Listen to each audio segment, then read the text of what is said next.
মনে রাখবেন, কষ্টের খাতা যার জীবনে খুলে যায়, সফলতার দোয়ার তার জীবনে খুলে যায়। যার জীবনে সে যত কষ্ট পায় সে ততদূর সামনের দিকে এগিয়ে যায়। আপনি বিল গেটসের জীবনী পড়েন, আপনি ইলন মাস্কের জীবনী পড়েন, আপনি শাহরুখ খানের জীবনী পড়েন, দুনিয়াবি যারা সফল তারা, পৃথিবীতে এমন কোন মানুষ নেই যারা সফল হয়েছে লাথি গুতা খাওয়া ছাড়া। জীবনে যত বাস খাবেন তত সামনে আগাবেন।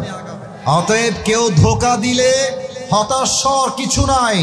আমি আমার একটা ওয়াজে বলেছিলাম, ধোঁকা একজন সৌভাগ্যবান মানুষ খায়, কারণ ধোঁকার দ্বারাই প্রমাণ হয় একমাত্র আল্লাহ ছাড়া আমার দ্বিতীয় আর কেউ আপন হতে পারে না।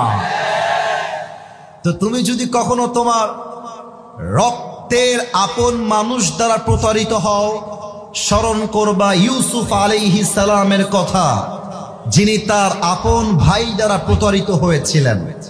যদি তুমি দেখো তোমার ফ্যামিলিতে তোমার বাবা মা তোমার বিরুদ্ধে চলে গিয়েছে, স্মরণ করবা ইব্রাহিম আলাইহিস সালামের কথা, যে ইব্রাহিম আলাইহিস সালাম তার বাবার দ্বারা আগুনে নিক্ষিপ্ত হয়েছিলেন। তুমি যদি তোমার জীবনে প্রচন্ড বিপদে পড়ে যাও, চতুর্পাশে বিপদ আর বিপদ, দেওয়ালে পিঠ থেকে গিয়েছে, যাওয়ার কোনো জায়গা নাই, তুমি স্মরণ করবা ইউনুস আলাইহিস সালামের কথা, যাকে আল্লাহ তাআলা মাছের অন্ধকার প্রকোষ্ঠ থেকে মুক্তি দান করেছিলেন। সুবহানাল্লাহ পড়বেন না? যশোরের শাসার ভাইরা, যদি আপনারা দেখেন ফ্যামিলির সবাই আপনাকে মিথ্যা অপবাদ দিচ্ছে, এলাকার মানুষ মিথ্যা অপবাদ দিচ্ছে, আপনার সবচেয়ে কাছের মানুষ আপনাকে মিথ্যা অপবাদ দিচ্ছে, মন ভাঙা যাবে না, হতাশ হওয়া যাবে না। স্মরণ করবেন আম্মা জান আয়েশা রাদিয়াল্লাহু তাআলা আনহার কথা।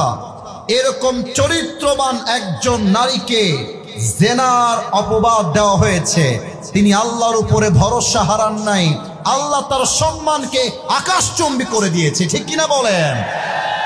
আপনি যদি আপনার জীবনে প্রচন্ড অসুস্থ থাকেন, জ্বর, মাথা ব্যথা, ক্যান্সার, ব্লাড ক্যান্সার, অসুখ আর অসুখ, স্মরণ করবেন আইয়ুব আলাইহিস সালামের কথা, যিনি 18 বছর অসুস্থ ছিলেন, আল্লাহর কাছে অভিযোগ করেন নাই, তার ভরসার জন্য তাকে রোগ থেকে মুক্তি দিয়েছে একজন। আওয়াজ দিয়ে বলেন সবাই, তিনি কে?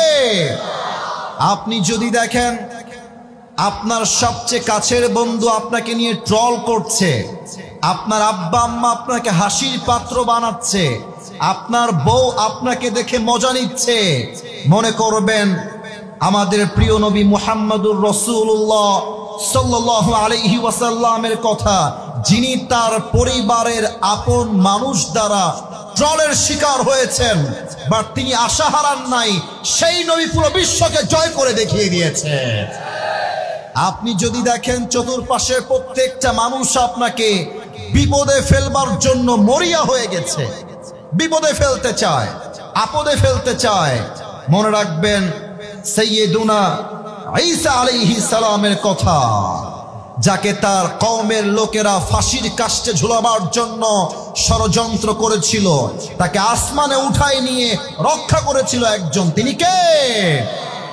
যদি তুমি তোমার জীবনে দেখো একটা মেয়েরে বড্ড ভালোবাসতাম, পালায়ে গেছে, হারায় গেছে, অন্য জায়গায় বিয়ে হয়ে গেছে, মরে গেছে, চলে গেছে, স্মরণ করবা খাদিজা রাদিয়াল্লাহু তাআলা আনহার কথা, যার প্রথম স্বামীও মারা গেছে, দ্বিতীয় স্বামীও মারা গেছে, উনি হতাশ হয়ে যান নাই, তার ভরসার বিনিময়ে আল্লাহ তাআলা তাকে নবীজির সর্বপ্রথম স্ত্রী হিসেবে কবুল করেছে। সুবহানাল্লাহ। অতএব হতাশ হওয়ার কিছু নাই।